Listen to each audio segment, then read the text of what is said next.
que soy, creo que es una apasionada de los temas de los que hablo. Entonces, bueno, pues intento compartir mi experiencia, sobre todo, y un poquito a lo mejor de lo que uno va aprendiendo.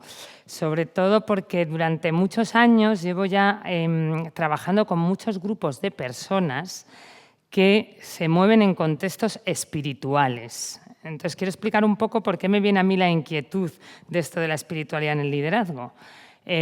Por mi trabajo, mi vocación, pues eso, lo que os comparto, me dedico a formar a mucha gente que se mueve y tiene una vocación con una conexión con la espiritualidad y a veces también con la religión, con determinadas religiones, y me encuentro siempre que en el momento de ejercer el liderazgo, y ahora veremos qué entendemos por ello, empiezan a aparecer razones que hacen que se separe la espiritualidad del liderazgo.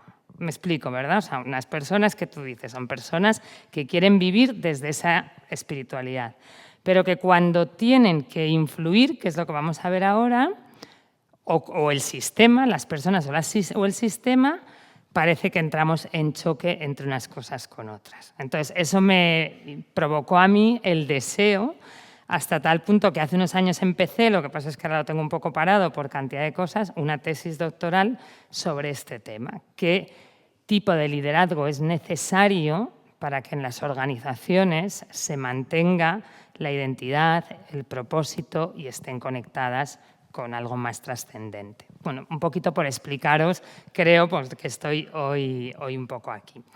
Entonces, pues vamos a empezar. Y quiero empezar preguntando si conocéis quién es Shackleton. ¿No?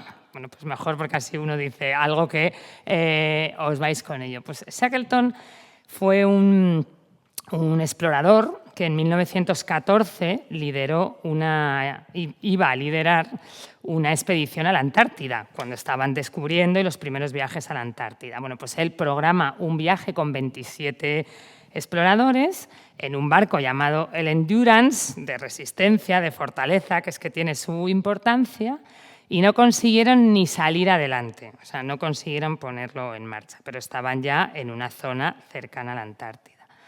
Él, que era un gran estratega, un gran líder, un gran gestor, se encontró con la necesidad de liderar una misión con un propósito diferente, que era conseguir que esas 27 personas volvieran sanas y salvas a su casa. La expedición de vuelta duró 2 años. Podéis meteros en internet, hay libros maravillosos sobre Shackleton, películas sobre Shackleton, vídeos cortitos sobre Shackleton y un montón de estudios, porque se convirtió en el referente, o se ha convertido en uno de los referentes en el que cuando uno en el liderazgo le encuentra una motivación trascendente, como era en este caso salvar vidas humanas, pues produce que sea un liderazgo diferente, con mucho más éxito, mucha más eficacia y mucho más impacto, hasta el punto de que consiguieron todos volver sanos y salvos. Bueno, os lo quería poner un poco como introducción y como para motivaros un poquito para que cuando volváis a casa hoy o mañana busquéis sobre la vida de Shackleton y esa conexión que nos invita a tener, ¿no? También se me ocurría preguntaros, no os fijéis tanto en las fotos, porque he cogido una foto de los supuestos líderes con mayor influencia y mayor conexión también espiritual en la humanidad. Probablemente si nos pusiéramos a hablar de cada uno de ellos no estaríamos de acuerdo en todos, pero eso no es lo importante. Lo importante es que cada uno de vosotros y de vosotras os preguntéis, cuando yo pienso en alguien que es un buen líder, y no tiene por qué ser alguien referente, famoso, sino esa persona que, como decía Armando, ejerce una influencia directa en mí, ¿qué pienso que tiene por encima de todo? ¿Qué cualidades le pongo? Incluso os invito a preguntaros, ¿esas cualidades de dónde emanan en el ser humano? ¿Con qué están conectadas? Quiero partir también de esta frase de Martin Luther King, hijo, que dice: un individuo no ha empezado a vivir hasta que nada pueda elevarse por encima de los estrechos confines de sus preocupaciones individualistas hacia las más amplias preocupaciones de toda la humanidad. Para mí esta frase nos introduce en 2 elementos esenciales de lo que vamos a ver esta tarde. Uno, concebir que el ser humano somos interdependientes, que esto es algo que en este mundo pues parece que se nos va olvidando y que tenemos que caminar, liderazgo o no liderazgo, de la independencia a la interdependencia. Y eso nos lleva también a otro rasgo esencial, que es darnos cuenta que tenemos que pasar del ego al eco, del egoísmo al ecosistema, del ecosistema, que muchas veces son las organizaciones, los equipos, las empresas, las instituciones, etcétera, etcétera, a ecosistemas donde un ecosistema, si hay alguien aquí del mundo de la naturaleza, yo soy más del mundo de humanidades, pero esto lo sabemos todos, es buscar el equilibrio entre los elementos. Pues esos primeros dos elementos que podemos destacar, la interdependencia que tenemos que buscar entre los seres humanos y la búsqueda del ecosistema. Bueno, pues desde ahí vamos a entrar como en un primer elemento que es la espiritualidad como dimensión de todas las personas. Esto es una cosa que yo creo que es sencilla de planteamiento, pero tan sencilla que se nos olvida a los seres humanos. Yo también soy profesora de colegio, este año no estoy dando, pero vamos, toda mi vida he estado dando clase a alumnos en secundaria y bachillerato, y también se lo explico, y se lo explico a los educadores, ¿vale? Porque también son grandes líderes y personas que impactan mucho en la vida de otras personas. Comprender que todos nos preguntamos esto, ¿cuál es el sentido de mi vida? No hay nadie en el mundo que no se pregunte ¿para qué vivo? Se lo pregunta o le viene la pregunta, pero todos los seres humanos se preguntan por qué yo he nacido en Madrid, por qué no he sido de otro lugar, por qué soy de esta familia, para qué estoy aquí, todos. Y cuanto más fomentemos que la gente se lo pregunte, además, mejor. ¿Y eso a qué responde? Pues a que las personas, esto es muy sencillo, somos un cúmulo de dimensiones. Somos multidimensionales. Y hay una dimensión espiritual que muchas personas entienden que es optativa. La tengo si la elijo. Y no entendemos que todas las dimensiones, que nos podemos poner de acuerdo en que sean estas 8 u otras, las tenemos todas las personas. Y todas nos han sido dadas. Nacemos con ellas. Y todas están llamadas a desarrollarse en plenitud. Lo que ocurre es que hay personas que de forma innata tenemos unas aptitudes hacia el desarrollo de unas dimensiones y hacia otras. Yo siempre pongo el ejemplo típico. ¿Quién pinta bien de esta sala? Pues levantaréis la mano algunos, pero otros diremos, yo horrible. ¿Eso quiere decir que no tengo dimensión artística? No. Quiere decir que mi dimensión artística no se desarrolla por la pintura, pero a lo mejor la tengo en la estética de la decoración o la tengo en otras cuestiones. ¿Qué ocurre? Que muchas veces, y esto lo vamos a ver luego, la dimensión espiritual la conectamos solo con la dimensión o con la práctica de una religión, sea la que sea. Entonces, ¿eres una persona espiritual? No, porque no practico, no porque no tengo fe, no porque no creo, no porque no pertenezco a ninguna religión. Y se nos olvida que esto forma parte de todas las personas y que, por tanto, cuando comes, cuando te relacionas, cuando lideras, cuando trabajas, la dimensión espiritual también está presente, como lo está la física o la está la emocional. Asistimos desde los años 80 con Goleman a todo el desarrollo de la inteligencia emocional que ha aportado muchísimo al ser humano. No se nos puede olvidar que la inteligencia espiritual, llamémoslo inteligencia o no, que por ahí hay miles de debates con Hogwarts y demás, con Gardner y demás, sobre si existe la inteligencia espiritual o no. Bien, ¿cómo la definiríamos entonces? Porque esto es otro elemento cuando tenemos conversaciones con la gente o cuando queremos transmitir a la gente la importancia de esto. Por espiritualidad siempre entiende, vuelvo a repetirlo, religiosidad o creencia. Y ahí hay una definición de la espiritualidad que creo que podemos opinarlo, nos vale a todos. La dimensión espiritual de la persona es el núcleo más profundo del ser humano. Núcleo más profundo que está con nosotros, que vive en nosotros y del cual no podemos sacarlo ni quitárnoslo. Donde surge algo, el anhelo de trascendencia, sentido y conexión con algo mayor.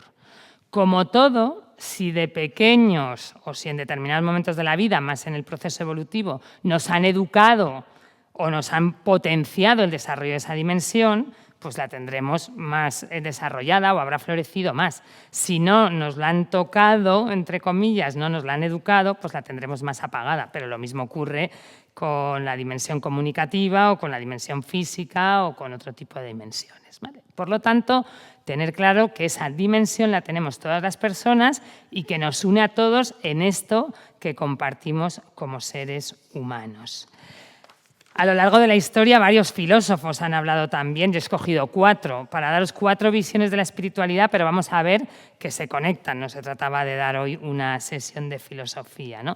Tenemos desde Sócrates. Sócrates, ¿qué es lo que dice? Conócete a ti mismo. ¿Para qué? Para trascender a lo inmediato y llegar a valores universales.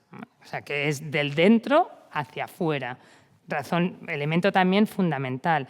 Pero es que luego tenemos a Kant, que nos recuerda también algo fundamental. La espiritualidad para Kant, que es conócete también a ti mismo. ¿Para qué? Para conocer la ley moral que tienes dentro de ti y que es la que debe primar a la hora de la toma de decisiones, ¿no? Os he puesto también 2 ejemplos de 2 filósofos un poquito más recientes. Heidegger, que incide en la idea de la espiritualidad como la apertura al ser y a la trascendencia, que vamos a hablar mucho de ello luego. Y por último, Paul Ricoeur, ya del siglo XX, que dice que la espiritualidad, para mí utiliza una palabra maravillosa, dice la espiritualidad es un lugar de reconciliación. Un lugar de reconciliación. ¿Entre qué? Entre lo temporal y lo permanente, entre lo finito y lo infinito, entre tú y los demás, entre tú y el mundo. Son cosas que a veces se nos escapan o no las tenemos, pero qué bonito es que podamos comprender que en esos lugares pueden ser lugares comunes en los que estamos todos. Bueno, pues primera idea, muy sencillita pero clara, es una dimensión que tenemos todos y que por lo tanto va a acompañarnos en nuestro quehacer de la vida y en nuestro ser, estar y actuar. Segunda idea. ¿Cómo entendemos el liderazgo? ¿Cómo entendemos el liderazgo? Sobre el liderazgo, no es que yo creo que es la palabra sobre la que más se ha escrito en los últimos 30 años. Hay todo tipo de teorías, de definiciones y demás, ¿vale? Yo he cogido una que no pertenece a ningún autor, que la he cogido pues, de las miles de formaciones y síntesis que uno va haciendo, pero que me gusta por los elementos que saca, ¿vale? Y porque luego la voy a conectar con lo siguiente. Primero, el liderazgo es un proceso relacional. Entonces, ya ahí está diciendo una visión antropológica de la persona. Somos seres relacionales. El liderazgo no es mandar, el liderazgo no es poder, el liderazgo no es dirigir, el liderazgo es me relaciono con otra persona, ¿vale? Primera idea. Segunda, que es la fundamental, que luego voy a querer rescatar, en el cual las personas se influyen. Esto es lo esencial. Todos influimos. Por eso es muy bueno lo que ha dicho Armando, porque si entendemos el liderazgo como influencia es consigo que una persona pase de A a B. Yo espero que al final todo el mundo se vaya con algo, no digo que se vaya con todo, pero alguna idea se vaya, porque si no, mi liderazgo de hoy habrá sido horrible. Pero conseguir que tu hijo deje de ser un desordenado y sea ordenado. Eso es también ejercer un liderazgo, conseguir que haya un cambio, ¿vale? Hay una influencia entre líderes y seguidores, bueno, entre 2 personas, en situaciones diversas, por lo tanto, ahí está hablando de un liderazgo también situacional. Hemos visto liderazgo transformacional, liderazgo situacional. Para lograr a través del cambio, buscamos que las cosas cambien. Por eso la política que cambie, la economía que cambie, la sociedad que cambie, evidentemente siempre buscando a mejor, ¿no? Y hay que establecer para ello un plan de acción con medios, pero bueno, en eso no entramos. Y llegar a una meta. Y aquí está otra palabra fundamental que se va a repetir también varias veces esta tarde. Esa meta está conectada ¿con qué? Con una misión, con un propósito común, con unos objetivos. Claro, esto lo podríamos haber puesto en el punto 1, pero también podríamos haber dicho, el liderazgo es tener claro cuál es tu propósito. Y también sería un buen punto de partida. Vale, ahora lo vamos a ver. Y además está orientada por una visión y unos valores. Es que aquí ya en esta definición nos podría dar para todo el rato poder compartir los elementos fundamentales. Pero me quiero quedar sobre todo con la palabra influencia, ¿vale? Todas las demás son importantes y van a aparecer en el liderazgo espiritual y en la espiritualidad del liderazgo, pero me quedo con la palabra influencia. ¿Por qué? Porque como hemos dicho que con el liderazgo lo que se busca es influir, que es, vamos a ver que hay 3 pilares fundamentales en la influencia, que están presentes en cómo ejercitamos nosotros el liderazgo. Primero, etos. Las personas influimos por lo que somos. Influimos por lo que somos. Armando me ha presentado con unas palabras que él saca ¿de qué? De lo que me ha visto. Pues de lo que me ha visto él dice, Belén, es de esta manera, ¿no?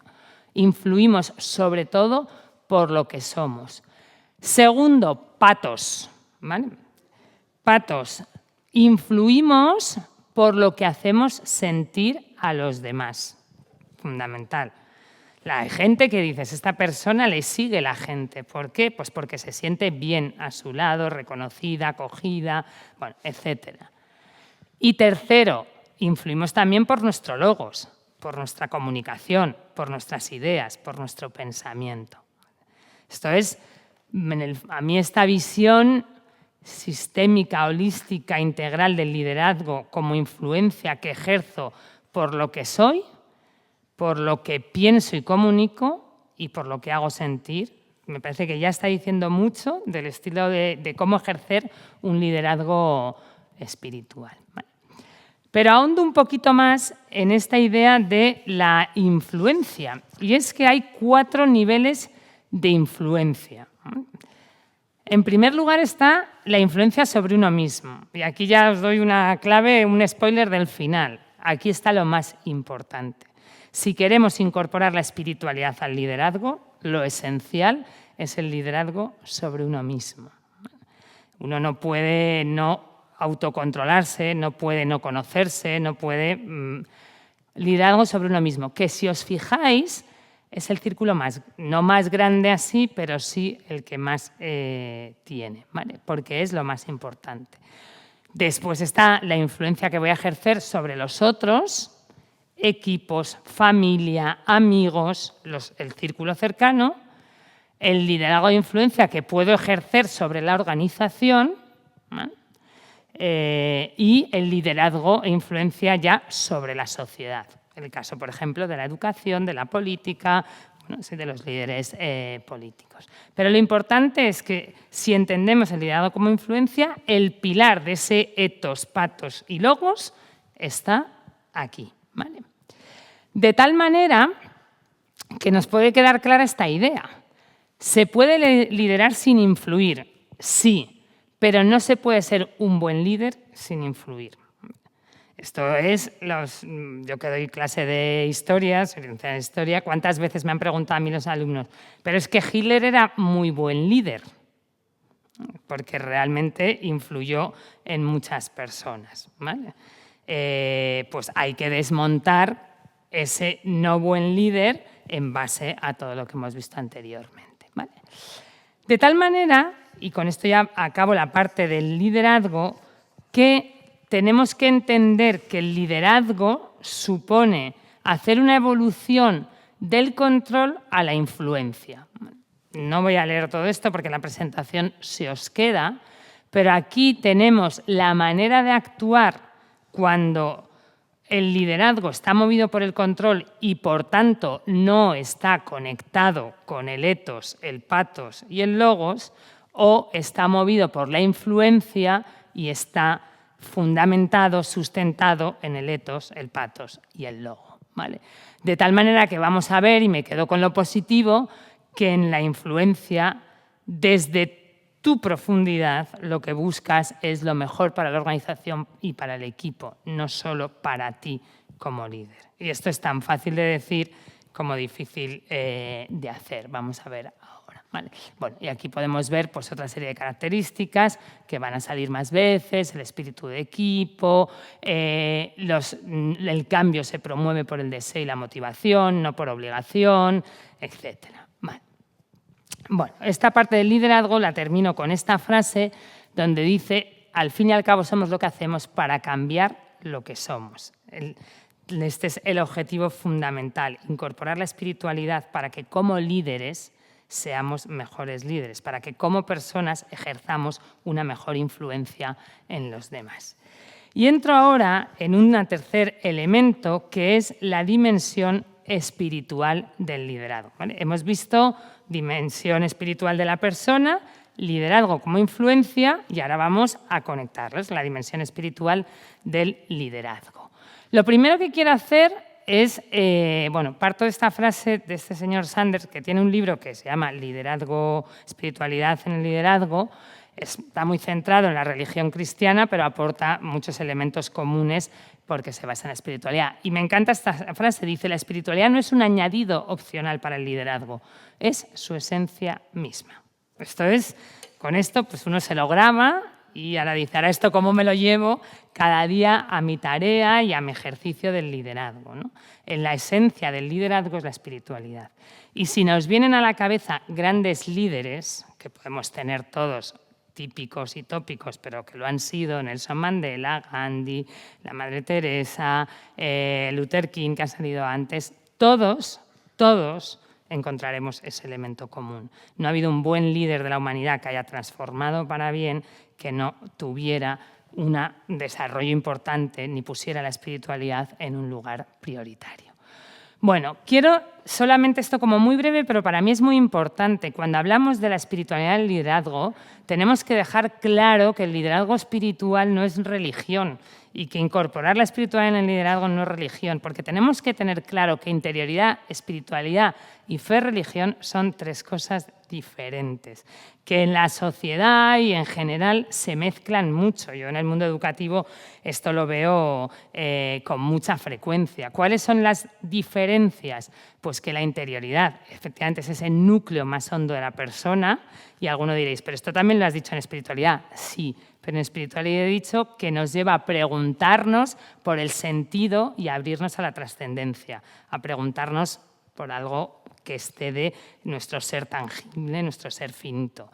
Y la fe, la religión, sea la que sea, ya presupone una relación con una divinidad, unos ritos, bueno, todos sabéis lo que es una religión. Pero creo que esto es importante porque en nuestras conversaciones a veces se dice: no, claro, es que como este es de tal religión, la que sea, lo que quiere con su empresa es... No equivoquemos, de lo que estamos hablando es de cómo incorporamos esta dimensión que me hace conectar con un propósito más trascendente al ejercicio del liderazgo. Muy bien, pues aquí es el único párrafo que he puesto así largo, Bueno, no quiero que leamos mucho, aquí sí que leamos mucho en la vida, pero aquí sí que he puesto lo que me ha parecido lo diferenciador que nos podemos llevar de lo que es el liderazgo espiritual o la espiritualidad en el liderazgo.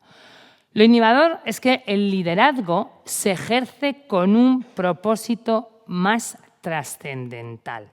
Trascender, ya sabéis lo que significa en latín: ir más allá, caminar más allá, trascender. ¿Para qué? Para integrar un significado de vida. ¿Hay frase que se oiga más hoy en día que la vida no tiene sentido? Empezando por los adolescentes, donde tenemos un problemazo de salud mental que radica en esto y que radica en parte, perdonadme la cuña, en que no ven buenos líderes y buenos referentes en los que inspirarse y decir: merece la pena ser así, tener estos modelos, caminar así. Perdonadme la cuña, pero es un tema que creo que está bien conectado, ¿no? Entendiendo como espiritualidad lo que ya hemos dicho, la búsqueda de sentido, incorporar una misión más allá de nosotros mismos o de la empresa u organización como tal. El discernimiento, palabra que va a salir, es una palabra quizás más de un contexto más cristiano, pero que nos lleva a buscar el encuentro común entre las personas desde algo que trasciende nuestro propio ego, dicho de una manera general, aplicando valores y principios a la hora de tomar decisiones con coherencia e integridad. Valores, ¿vale? Va a salir ahora también mucho. Y la sabiduría, que también va a salir, fundamental para visualizar la dirección a seguir. hallar respuestas a los retos planteados por el entorno y transformar la cultura organizativa. De todos estos elementos vamos a hablar ahora en estas claves del liderazgo espiritual, ¿vale? Desde aquí, donde tenemos lo esencial, a estas claves. Primero, antes de entrar en las claves, quiero distinguir algo relacionado con el mundo de las organizaciones. No es lo mismo hablar de la espiritualidad en el liderazgo cuando nos referimos a prácticas no vinculadas a los resultados que a prácticas vinculadas a los resultados. No sé a qué os dedicáis, si os tuteo, si nos importa que somos pocos, pero todos hemos formado parte de organizaciones, empresas, me da igual, trabajos del Estado, educación, sanidad o lo que sea, o un supermercado. Pero no es lo mismo cuando yo quiero introducir la espiritualidad en el liderazgo para prácticas no vinculadas a los resultados, que estamos hablando, por ejemplo, de facilitar espacios de meditación, de organizar encuentros, retiros, que ahora hay muchísimos, en las empresas se hacen muchísimos, yo que me muevo mucho y muchos fines de semana pues me encuentro con gente de una empresa o que se los llevan 2 días a hacer meditación, etcétera, etcétera, ¿vale? No es lo mismo que a prácticas vinculadas a los resultados, ¿vale? Aquí estamos hablando de unas actitudes para transmitir a las personas y aquí estamos hablando de cómo incorporar la espiritualidad al funcionamiento de la organización, ¿vale? Y esto ya es más complicado. Bueno, pues vamos con las claves. Os he puesto 9 claves que están extraídas de diferentes, bueno, pues de diferentes fuentes y de diferentes tradiciones. La primera clave ha salido ya, hay cosas que se van a repetir, pero la primera clave es la que esté orientado al bien común y a largo plazo. Esto ya nos está poniendo en un escenario concreto porque no el rapidismo del mundo de hoy choca con la espiritualidad en el liderazgo. En la cultura occidental hay 2 palabras que supongo conoceréis, cronos y kairos, referidas al tiempo. El cronos es el tiempo cronológico, el kairos es el tiempo espiritual, ¿vale? Entonces, la espiritualidad no va de tiempos rápidos, no va de las cosas se consiguen con inmediatez, sino de darle tiempo a las cosas y a los procesos. Eso en otras culturas lo tienen mucho mejor desarrollado.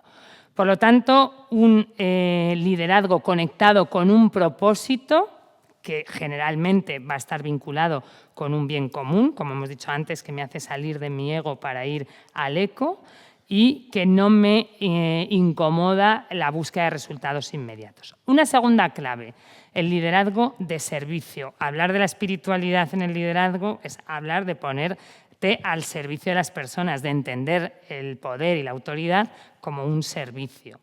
Esto no quiere decir que no tengas tu responsabilidad o que no tengas tu reconocimiento de la autoridad, pero está claro que si quieres influir, si no es desde una actitud de servicio, no lo vas a conseguir. Esto me he parado porque me ha venido a la cabeza una frase de Steve Jobs, por traer un ejemplo que no sé si será, aunque al final de su vida sí que lo incorporó mucho, en el que decía: ningún líder que no se ponga al servicio de los demás podrá ser exitoso. No lo decía con estas palabras, pero lo decía con una idea así en sus reflexiones finales cuando ya se estaba muriendo.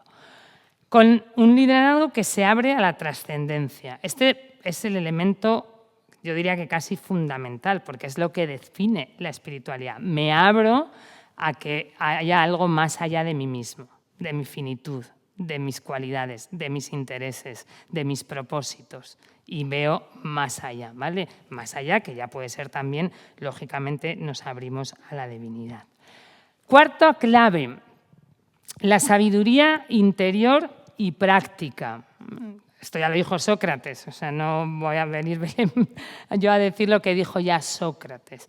Una clave de la espiritualidad es el trabajo sobre uno mismo, el autoconocimiento. ¿Qué ocurre? Un autoconocimiento que no se me queda solo para mí, sino que se queda para los demás. En educación, yo os hago una metáfora, se habla mucho de hay que poner al alumno en el centro. Y yo siempre soy un poco crítica con esa frase, porque no hay que poner al alumno en el centro, hay que poner a la persona en el centro para que se relacione con. Esto es exactamente igual. Tú te tienes que conocer a ti mismo, pero no para quedarte para adentro, sino para salir al mundo y dar al mundo lo mejor que tú tienes. Tu propósito, tu fuente de vida, tu luz, etcétera, etcétera.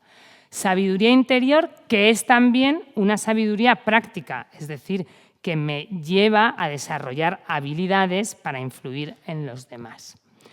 Como no puede ser de otra manera, una clave de la espiritualidad en el liderazgo es el liderazgo basado en valores o el liderazgo de valores. Aquí podríamos entrar en un debate sobre cuáles son los valores más adecuados. Luego os he puesto algunos rasgos que se reflejan con valores.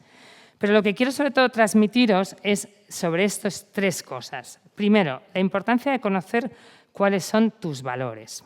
No sé si habéis hecho alguna vez este ejercicio. En 1 minuto os lo dejo y si no lo pensáis esta noche, mañana.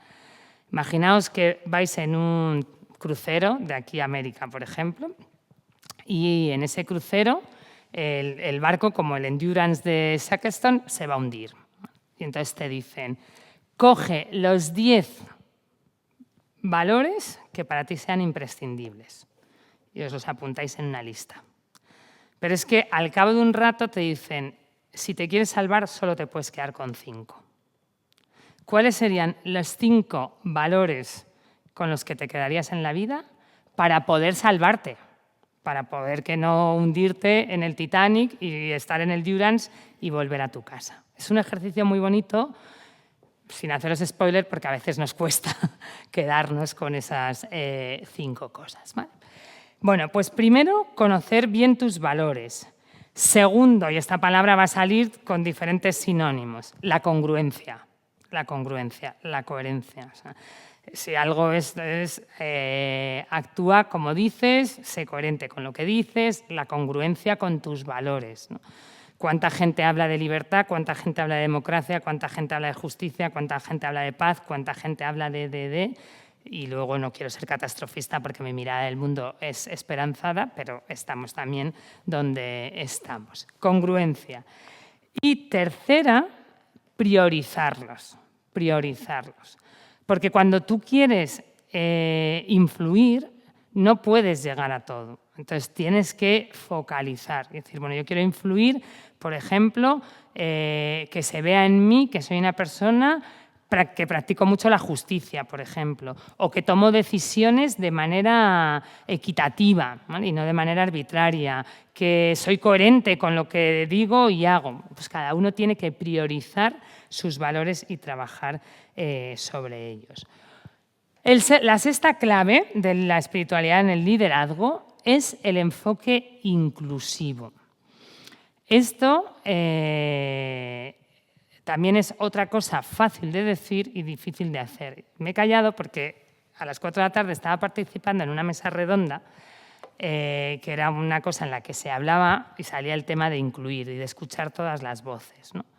Y había gente que decía es que nunca terminamos de escuchar todas las voces, siempre escuchamos a las voces que queremos oír, a los que nos dicen lo que queremos oír, a los que son de nuestra cuerda. Por eso, este espacio siempre me parece un espacio privilegiado donde nos juntamos gente y personas que podemos pensar y tener creencias diferentes.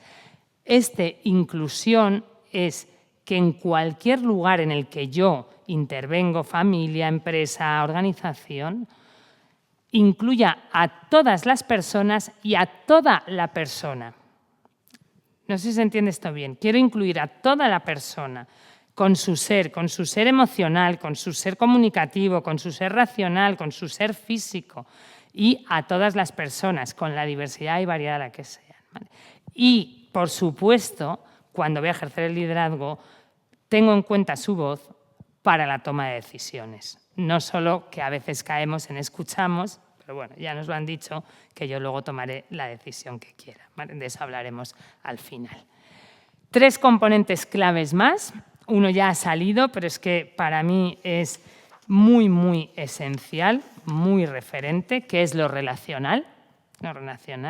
Las personas somos esencialmente relaciones, nos construimos en las relaciones y, como dice Josep Maria Esquirol, que no sé si lo conocéis, es un filósofo catalán que ha escrito libros maravillosos, nos salvan las relaciones, nos salvan las relaciones. ¿Os acordáis la famosa frase del hombre es un lobo para el hombre? Pues aquí hay una versión de lo que nos salvan son las relaciones. ¿Cuántos datos nos está dando la ciencia, por ejemplo, de cómo disminuye la esperanza de vida o cómo aumenta, por decirlo en positivo, cuando uno tiene más relaciones sociales? Lo leí esto no hace muchos días, venía en el periódico un estudio de cómo se había demostrado que tener amigos y tener una vida social activa, lo que se pueda, hasta la edad que se pueda, incrementa la esperanza de vida, ¿vale? Todos conoceréis el famoso concepto del Ikigai japonés, de la razón de ser. Bueno, pues uno de los elementos que hace que la esperanza de vida en determinados lugares de Japón sea más alta es que todos, hay una isla, no me acuerdo cómo se llama, seguro que por aquí la sabéis mejor, no me acuerdo del nombre de la isla, donde la esperanza de vida era el sitio del mundo donde más personas habían llegado a 115, 114 años. Y estudiaron por qué. Y una de las razones era porque todas las personas, hasta la edad anciana, mantenían relaciones y servicios a la comunidad. Y eso lo habían conectado directamente con la esperanza de vida. Pues incorporar la espiritualidad en el liderazgo es cuidar las relaciones, que no está reñido con los resultados, porque a veces esto es como un choque de polaridades que tenemos. Si cuidamos las relaciones en el liderazgo, puedo poner en duda o puede ser que luego entren en duda los resultados y para nada. Relaciones y resultados de influencia es lo que caracteriza a un buen líder. Pensar en un Gandhi, en los que he nombrado antes, en un Mandela, voy a poner en este caso también a Jesús de Nazaret como un ejemplo, que son todas personas que mediante un sistema relacional de encuentro con el otro han conseguido dar pasos que han cambiado el mundo. Octava clave, son personas, o incorporar la espiritualidad en el liderazgo me lleva a que esté impulsado por la acción. O sea, el liderazgo, si quiero influir, tengo que demostrar que cambio algo, ¿no? Entonces, busco resultados, que es lo que os he dicho antes. Y hay un equilibrio, perdón que se me ha comido ahí una ñ, entre la compasión y la responsabilidad. Que esto también es una cosa, yo he tenido muchas conversaciones en torno a este tema, ¿no? Las personas que dicen, bueno, este es un buen líder, es un líder que incorpora la espiritualidad, pero es como muy blando, ¿no? Que luego se reblandece entre las circunstancias de las personas. No es una manera adecuada de verlo. La manera adecuada no es, soy capaz de poner la compasión, la misericordia, que significa ver con los ojos del corazón, y si esta persona resulta que hoy tiene un problema y mañana le tengo que flexibilizar la entrega de no sé qué informe, se lo voy a flexibilizar, sin abandonar la responsabilidad que tengo para llegar a conseguir esos resultados de cambio, pero con una audacia y un acompañamiento suficiente para garantizar que en el proceso voy consiguiendo ese equilibrio entre la compasión y la responsabilidad. Bueno, cualidades del líder o del liderazgo espiritual, ¿vale? Cualidades del liderazgo espiritual. La primera ya la he dicho antes, la de la importancia de gestiónate a ti mismo, ¿vale? Gestiónate a ti mismo. Yo esto lo quiero compartir insistiendo en que no se trata mírate el ombligo a ti mismo. O sea, me gusta siempre transmitir esa visión. No es gestiónate a ti mismo para regodearte en cómo estás, sino para conocerte desde la visión socrática y poder ir a valores universales, poder ir a la trascendencia. Si no te gestionas a ti mismo, eso es más difícil. Y aquí hay un proceso, hay un ciclo que se llama el ciclo de desarrollo de la gestión de uno mismo, que es un proceso que todos vamos a reconocer enseguida, ¿no? Es un proceso que va desde la incompetencia inconsciente, hay veces hay gente, sobre todo cuando eres más joven o más adulto joven, que hay cosas que no sabes, que no dominas, ¿vale? Porque no te las han despertado nunca nadie. Hay una incompetencia inconsciente. Hay personas que si nunca les hemos ayudado a desarrollar la dimensión espiritual, difícilmente incorporarán la espiritualidad en el liderazgo, porque nadie le ha ayudado a preguntarse por cuál es tu vocación, para qué estás aquí en este mundo, etcétera, etcétera. ¿Vale? Eso Cuando se practican determinados hábitos, evidentemente, como es el autoconocimiento, te hace llevar un desarrollo de paso a la incompetencia consciente. No sé hacerlo. Quiero hacerlo, pero no sé hacerlo. Hay mucha gente, a mí mucha gente me ha dicho, es que me encantaría tener la visión que tú tienes o tener la espiritualidad, bueno, no es que sea modelo de nada, ¿me entendéis? Pero hay gente que dice, porque no se hace consciente de no tengo eso desarrollado, ¿vale? Y eso hace que se convierta, si pasas lógicamente por un proceso de aprendizaje y de trabajo personal, en una competencia consciente. Dices, no, yo voy a intentar, cada uno sabemos nuestras virtudes y nuestras debilidades, pues voy a intentar incorporar, por ejemplo, la espiritualidad en mis reuniones, ¿no? Y hay una parte en la que me esfuerzo y me hago consciente. Esto es como el aprender a conducir, que tú al principio sabes, tengo que meter la primera, pero al año ya no te acuerdas que estás haciendo ese movimiento. ¿Por qué? Porque se convierte en una competencia inconsciente. Ya es algo que pasa a formar parte de tu ser. Me hago consciente, lo practico, lo trabajo y eso se convierte de un hacer en un ser. Ya soy espiritual como líder. Incorporo la espiritualidad o soy una persona que incorpora la espiritualidad. Bueno, aquí lo tenéis. Un proceso un poquito más desarrollado, como en esa incompetencia inconsciente, pues hay inconsciencia. Esto es muy adolescente, ¿no? Es que tengo 4 hijas ahora mismo adolescentes y le digo cosas, identifico estas cosas, ¿no? Pues niegan, ¿no? Muchas cosas, ¿no? Hay inconsciencia. La incompetencia consciente, ¿cómo se adquiere? Pues te lo dicen otros o tú haces un trabajo personal contigo mismo. La competencia consciente que te lleva, dices, quiero cambiar. Tomo acciones de aprendizaje y hago hábito. ¿Vale? Aquí vamos viendo rasgos de incorporar la espiritualidad, es incorporar la disciplina, hasta que al final que esto se ha incorporado a través de prácticas y ya se hace de forma automática. Bueno, aquí os he puesto, no quería dedicar mucho a esto porque, claro, si tú dices las cualidades de un buen líder, pues a todos nos van a salir las mismas. Pues es evidente que la humildad, ya lo hemos dicho antes, ¿no? He señalado también la disciplina, ¿vale? La disciplina, que esto es un valor un poquito hoy, como que no, o sea, hablamos de disciplina y se malentiende la disciplina. La capacidad de visión, mirar a largo plazo. La sabiduría, ya hemos hablado con ella. La toma de decisiones. Vivimos en un tiempo de gran incertidumbre en el cual los líderes nos cuesta tomar decisiones. Vengo de una reunión en la que teníamos que tomar una decisión y ha habido 3 personas que han dicho, ¿no podríamos esperar un año más, 6 meses más? Y ha habido alguien que ha dicho, no, hoy hay que decidir porque si no lo que hacemos es esto famoso de la procrastinación. La valentía, bueno, ya ha salido la integridad y sinceridad. A mí me parece imprescindible, o sea, el sentido del humor.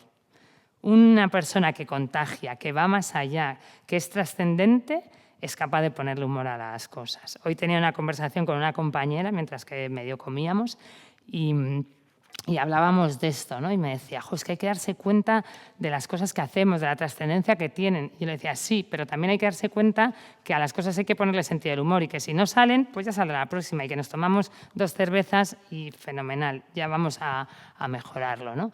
La paciencia, la amistad, es fundamental. Tacto y diplomacia, dulzura, ternura, que son valores o actitudes que a veces están más desaparecidas, el poder de inspirar, ¿no? Qué bonito es pensar en esa persona que dices, a mí me ha inspirado. A mí que digan de eso una persona, a mí, me encantaría si alguien lo dijera de mí, me has inspirado esto, porque me parece que es demostrar de una manera muy natural que ejerces una influencia, ¿no? Por supuesto, la escucha, que es ese valor que decimos y que parece que tanto carecemos. Y fijaros qué bonito lo dice Sanders, y lo he querido recuperar, porque digo, es que hay que poner un toque de humanidad. El arte de escribir cartas, que lo podemos cambiar por escribimos mails, si no lo reducimos a 2 líneas, o al WhatsApp, que ya vamos reduciendo cada vez más, ¿no? Pero ¿cuánto bien y cuánto nos hace trabajar la espiritualidad escribir cartas? Bueno, yo me muevo en bastantes contextos religiosos y me he encontrado muchas personas que todavía escriben muchas cartas, aunque lo hagan por correo, lógicamente. Y durante mucho tiempo he pensado, ¿qué sentido tiene? Y con el paso del tiempo he descubierto cómo han ido ejerciendo un liderazgo espiritual entre ellos o ellas muchas veces, o con personas vinculadas a ellos, gracias a esas cartas. El valor de la palabra por escrito es un valor que te hace a ti ser más espiritual y que influye en la espiritualidad del otro. Bien, 4 claves para poner en práctica, ¿vale? 4 o 5 claves para poner en práctica, como muy concretas, ¿no? Al final también me gusta dar alguna recetita como buena profesora que me gusta ser, ¿no? Primero, establecer una hoja de ruta con el propósito que es trascendente, que es espiritual, ¿no? Anda que no hay cosas hoy en día para eso, cuadernos, cuadernitos, propuestas, miles, ¿no? Yo a veces también me pregunto, y ahora lo vamos a ver, ¿por qué encontramos tanta dificultad? Hemos visto ya ser ejemplo y mostrar valores, fomentar el desarrollo y el bienestar, quien dice equipo, dice los que te rodean, la familia, los amigos, un equipo de trabajo, la escucha y la empatía y que no quiero que se pierda, contribuir a la sociedad más allá de la propia organización o más allá de la propia persona. A mí hay un dato que me tiene un poco triste. En el mundo de la educación se hizo un estudio el año pasado sobre las razones por las cuales los profesores escogían dedicarse a la educación. Y una de ellas era transformar el mundo. Y no salía ni entre las 5 ni 8 primeras. Con perdón, porque ahora voy a ser un poco crítica, luego nos gusta poner la frase de Nelson Mandela de la educación es la herramienta más poderosa para transformar el mundo.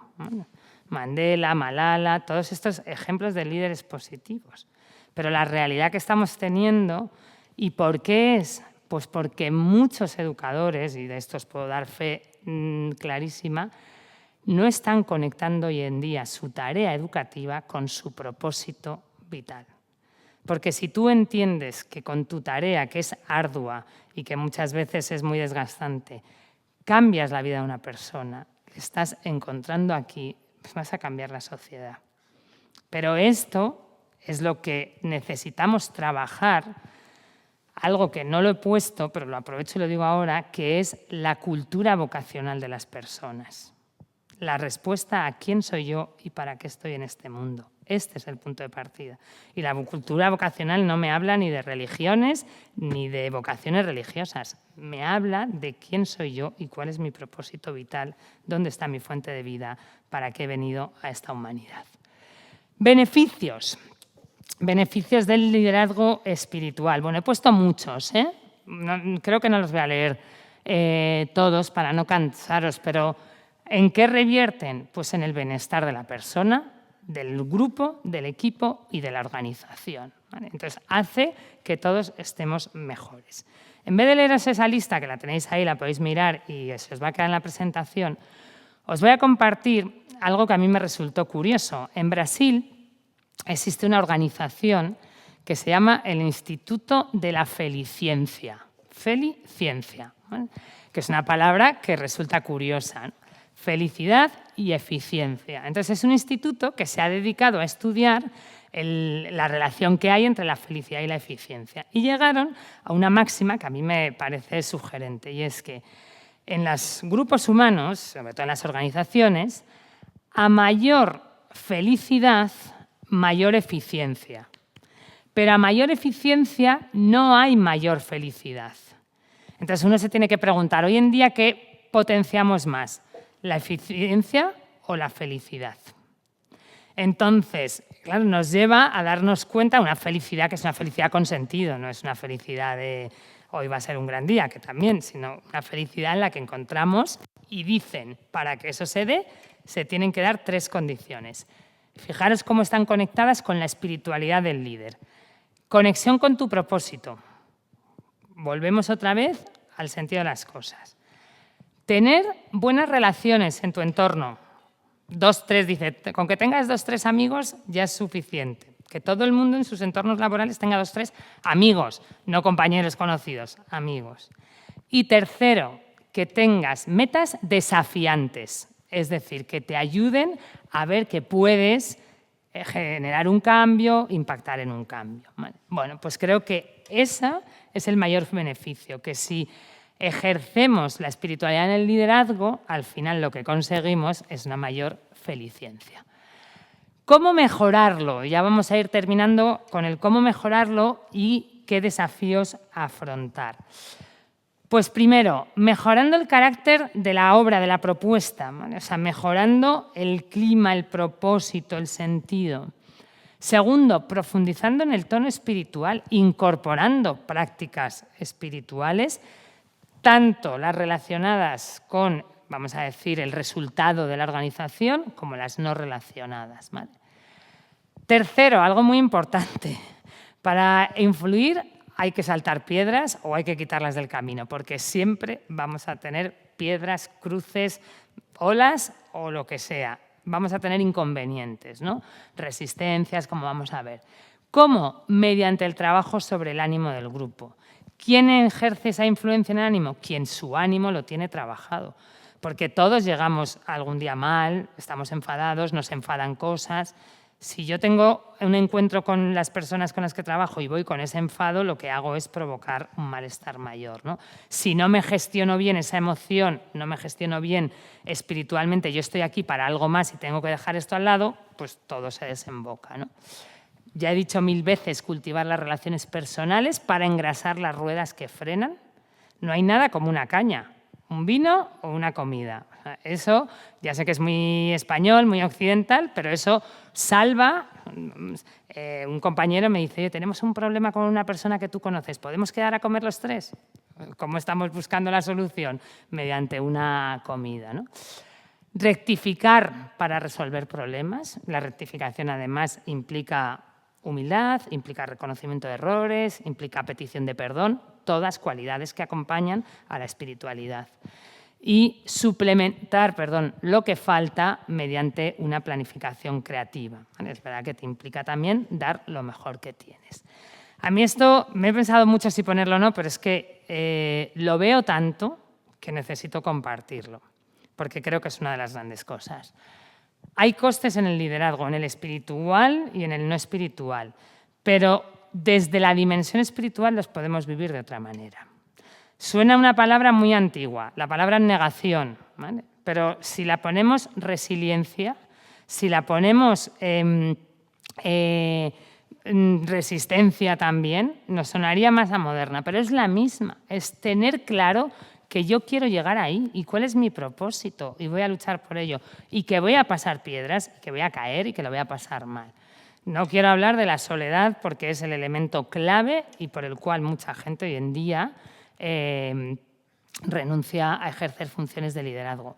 Cuando uno se sitúa desde la espiritualidad, la soledad se vive de otra manera, porque se sabe que nunca está solo. Se sabe que nunca está solo.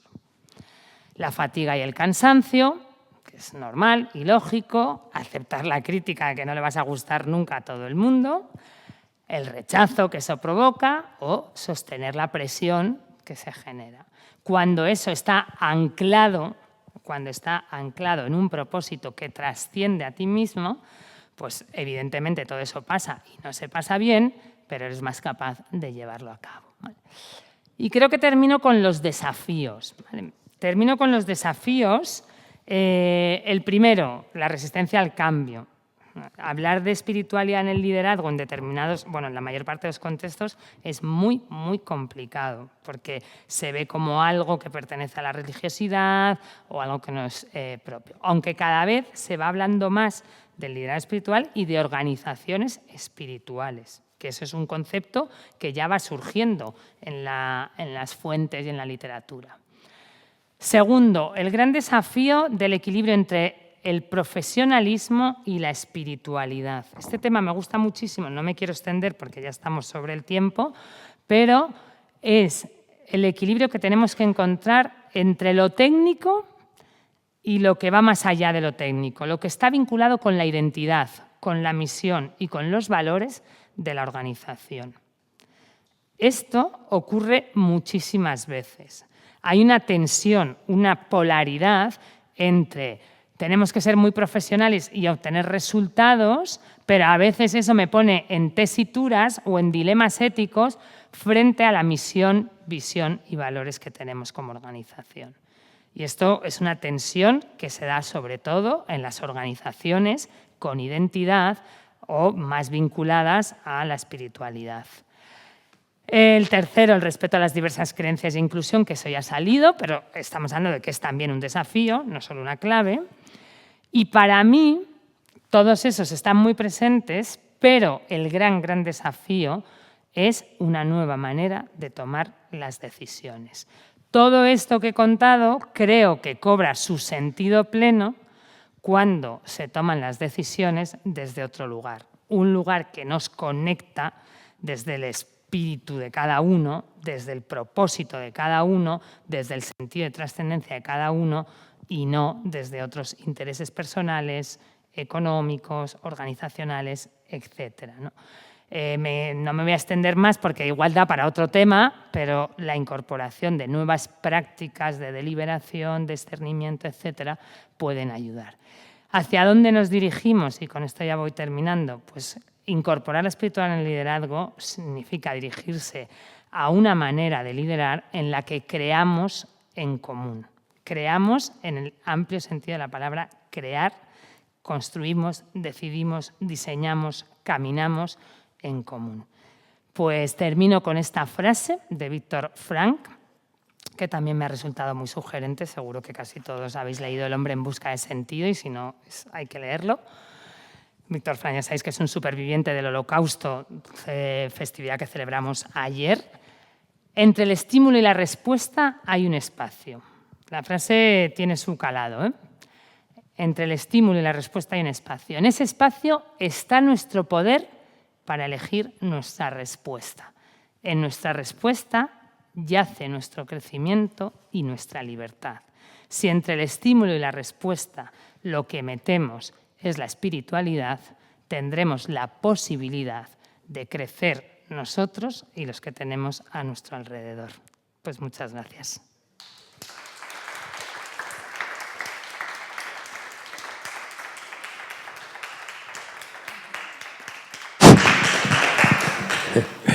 Muchas gracias, Belén. Nos has dado un montón de información. Yo no sé si de aquí vamos a salir unos líderes súper creativos, súper espirituales, pero yo creo que algunos puntos sí los podemos implementar, seguro. Bien, pues este es el momento de compartir. Tenemos un poquito de tiempo. Y para que bueno, pues podamos ser más los que digamos algo, si tenéis alguna pregunta o lo que sea breve. Please, please. Buenas. Digo lo mismo que ha dicho Armando. Ha sido una información tremenda y muy bien. Se podía incluso preguntar en cada apartado para concretar más, pero como ha sido tan muy bien planteado, yo solamente voy a hacer un poquito de abogado del diablo, un poco, pero en el buen sentido, claro. Lo has dicho todo perfecto. Yo, desde luego, no lo hubiera hecho mejor. Y he aprendido bastante porque, en fin. Pero vamos, voy a lo que quería decir. A concretar solamente una cosa que creo que es importante. Antes ha dicho la palabra influir. O sea, está bien que el líder en sí, el espíritu, la esencia del líder, es, en cierto modo, la espiritualidad. Lo que pasa es que no lo hace. La espiritualidad es la esencia, ese pensamiento lo más elevado de servir, es realmente ser líder, está ahí. Lo que pasa es que nosotros lideramos a políticos y tal, que prácticamente son todo lo contrario, ¿no? Pero lo que quería aportar, que lo has dicho de una manera, pero yo quiero concretarlo, en la manera de influir. Has dicho que era lo que soy, lo que hago sentir y lo que comunico y cómo la comunico. Pues aquí está la clave.